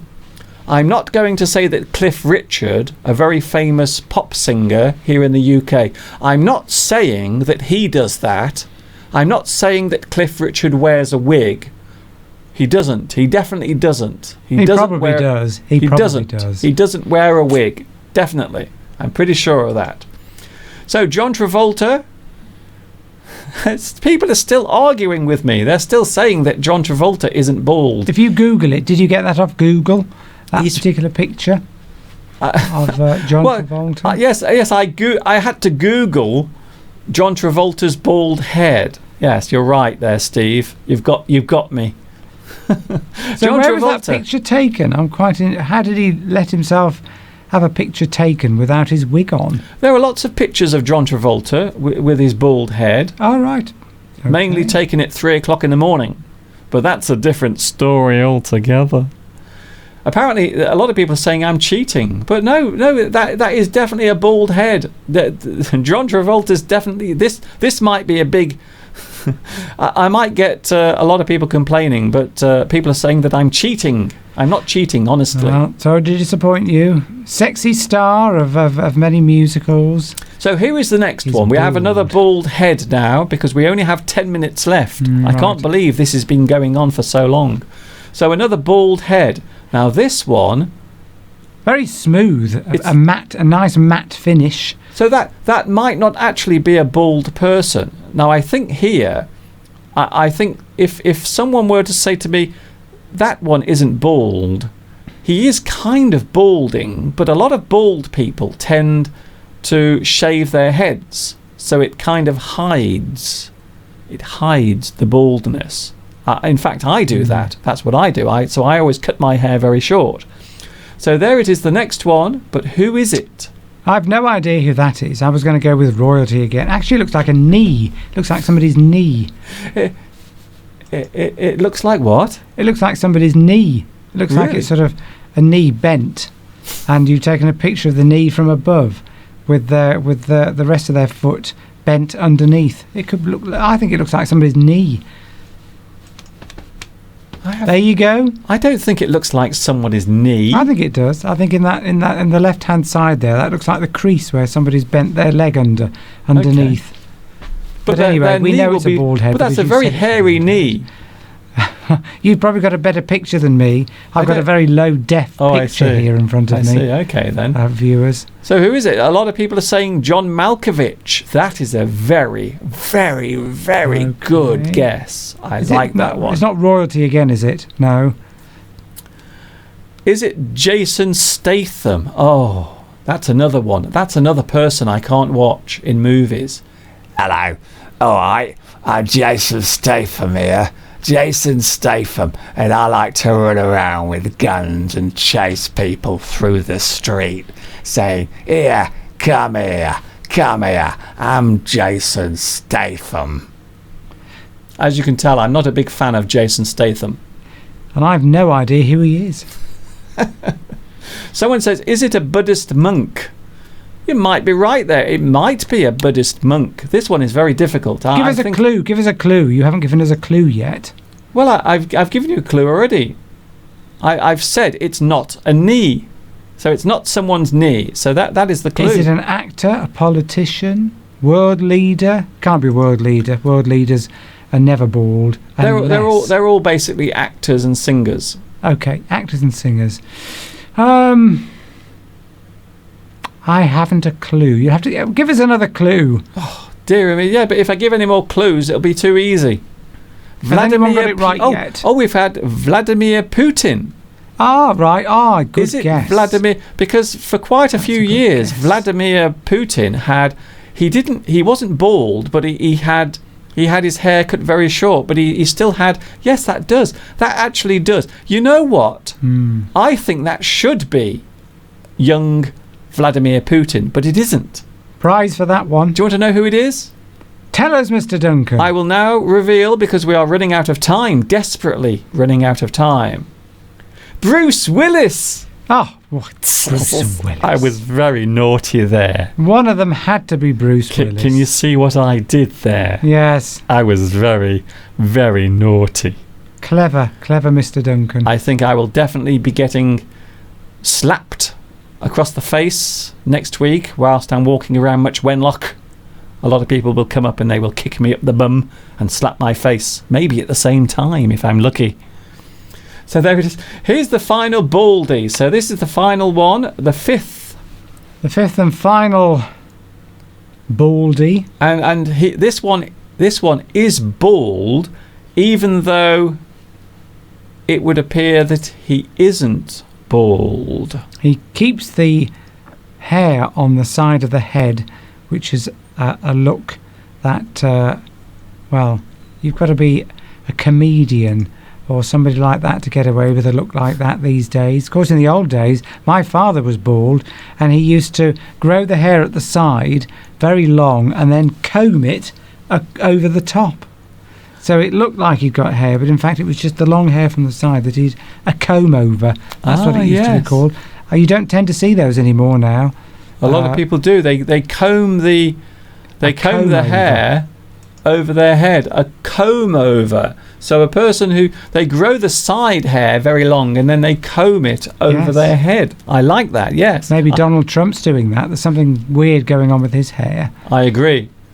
So the final bald head. I think it's got to be an actor. Can I just say that this is an old photograph, but shall I just say that the bald head is still there, even though people can't see it anymore? Do you know what I mean, Steve? You mean they're now wearing a wig? Is that what you're saying? I'm saying yes, that the baldness is no longer there. So they were quite blatant about their baldness, and now they're just wearing a wig. Is it a singer? It is. Oh, by the way, it's not Wayne Rooney before the transplant. Okay. It isn't. Is it a famous singer? We're getting some guesses. Alan Rickman, the late. Good guess. The late Good Alan guess. Rickman. No, it is not. Ed Harris. I don't know why. There are certain people on the live chat who seem to love Ed Harris. Last week we were talking about Ed Harris, and here he is again. Ed Harris. No, that isn't Ed's head. Singer or actor? Tell us, Mr. Duncan. Give us a clue. I just have. I've just given Did you a you? clue. It's someone. If I said anything else, I would give it away, you see. Well, not if you said singer or actor. Here it is again. Apparently quite a few people can't see it, so here it is again on the screen. So the final one, but who is it? Ishan. Is it Elton John? Wait there. Ishan says, it's me. Is it Really? Ishan? Is it his head? Show us a picture. Send us a picture into Mr. Duncan. I kind of want to see Ishan's head now. What a beautiful head. I want to see Ishan's bald head now because, I'm just curious. Please don't tempt me by saying that your head looks like somebody else's bald head, especially a celebrity. So here we go, the final one. Any more guesses? Is it Danny DeVito? It is definitely not Danny DeVito. It is someone whose hair was very red. Did you know, Mr. Steve, that if Red. your hair is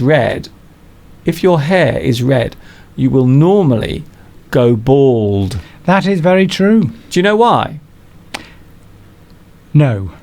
Well, apparently people with red hair have less hair on their head, so the hair isn't as thick.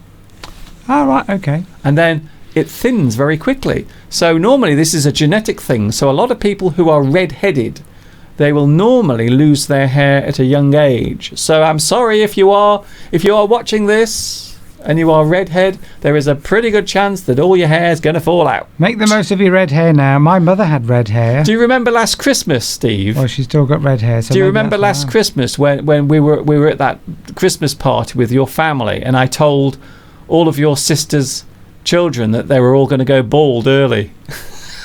They weren't too pleased about that because there's a lot of baldness in my family. My father was bald. I'm bald. My mother's brothers, most of them are bald. And on my sister's husband's side, they're all bald as well. So I think my sister's children probably going to be bald as well. So make the most of your youth now, because by the time you get to your mid-20s, it's all over. A lot of people think it's you, by the way. Get married quickly. A lot of people think the photograph is you. It's not me. I didn't have red hair. I had lovely, thick, brown hair when I was younger. In fact, when I used to go to the barber or to have my hair cut, he used to say my hair was so thick he couldn't get the comb through it, and I had to blunt his scissors. Really? So what happened to that? There's nothing worse than blunt scissors. Is it Anthony Hopkins? Says Ah, good guess. Shira Blade. Yes. That's a very good one. Hello, I'm Anthony Hopkins, and I like to drink some fine wine and some Chiantis.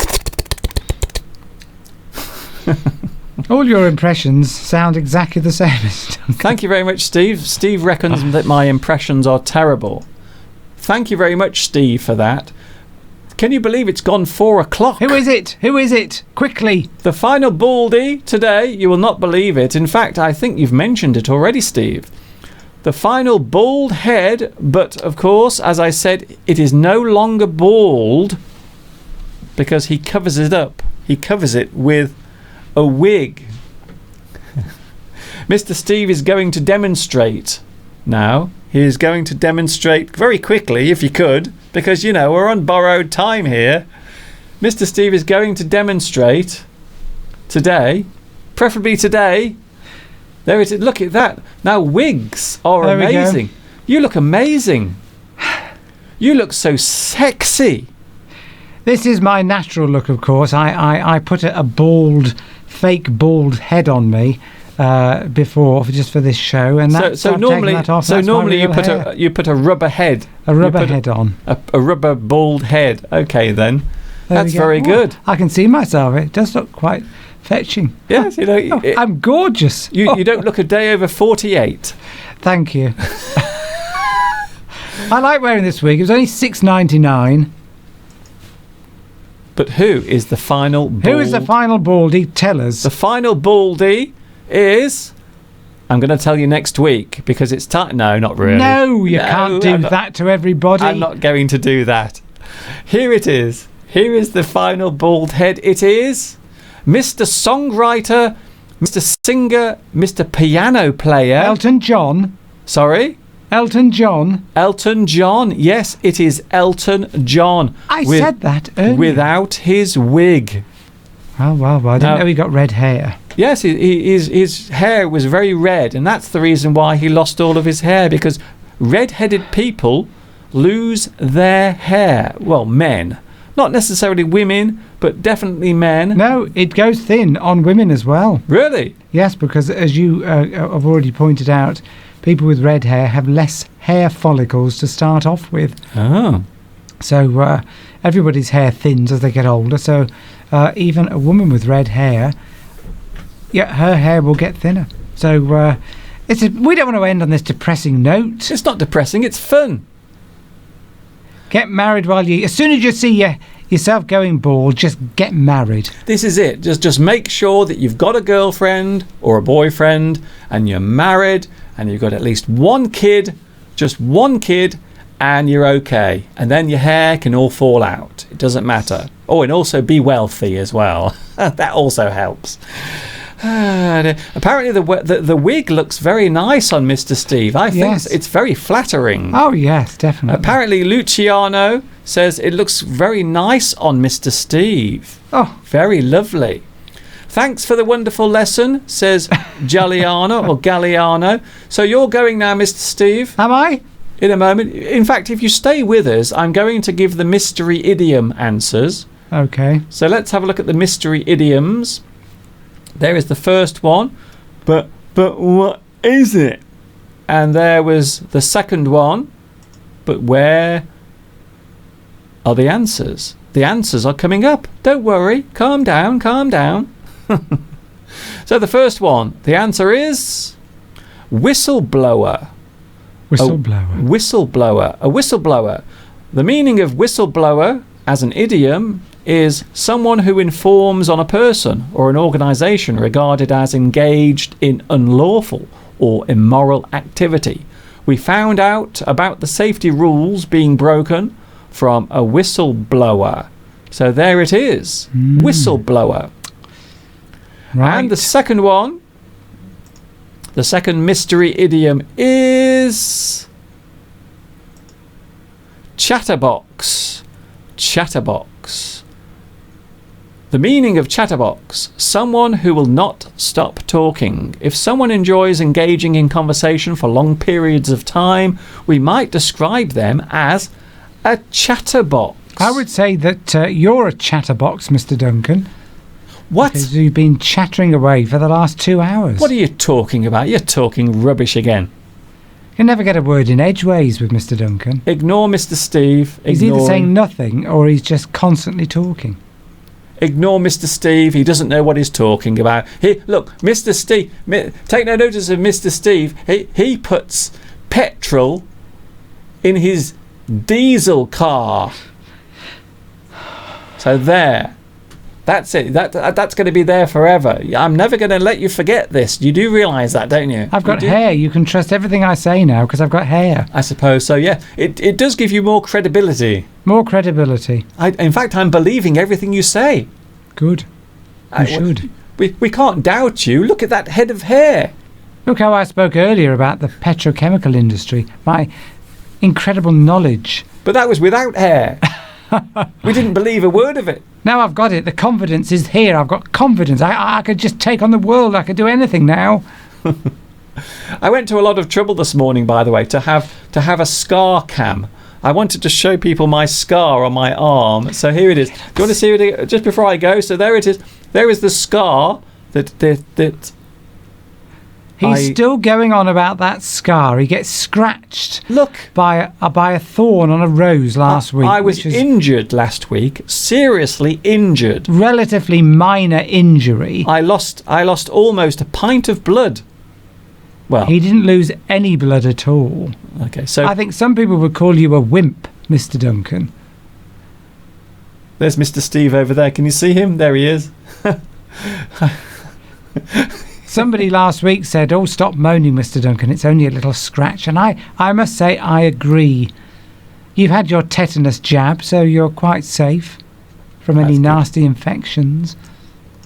I don't think people want to see up my nose. Your nose? Yes. My nose is very hairy. I've just noticed I've got a lot of hair at my nose. Everyone's nose is hairy, Mr. Duncan. Thank you, Mr. Steve, so Right. much. It's been a good one today. Very busy, very active. Lots of things today. It's been fun. Thank And- you for inviting me, and I hope I'll be able to see you again next week. And you know what? We didn't have time for your flash words today, so we will keep those over till next week. All that hard work for nothing. So we're going now. We're going to do something very unusual. We're going to say goodbye, and we are going then to end the live stream. It's very unusual for us to end together. Do you want me to? I shall stay here then. Oh, okay then. So we will see you next week. Don't forget, I am here. For those who aren't sure, I am here every week, every Sunday from 2 p.m. UK time, live on YouTube. I hope you have enjoyed live English stream with me, Mr. Duncan. And me, Mr. Steve. Isn't he great? And of course, until next week, and I hope your week is a safe one. You know what's coming next.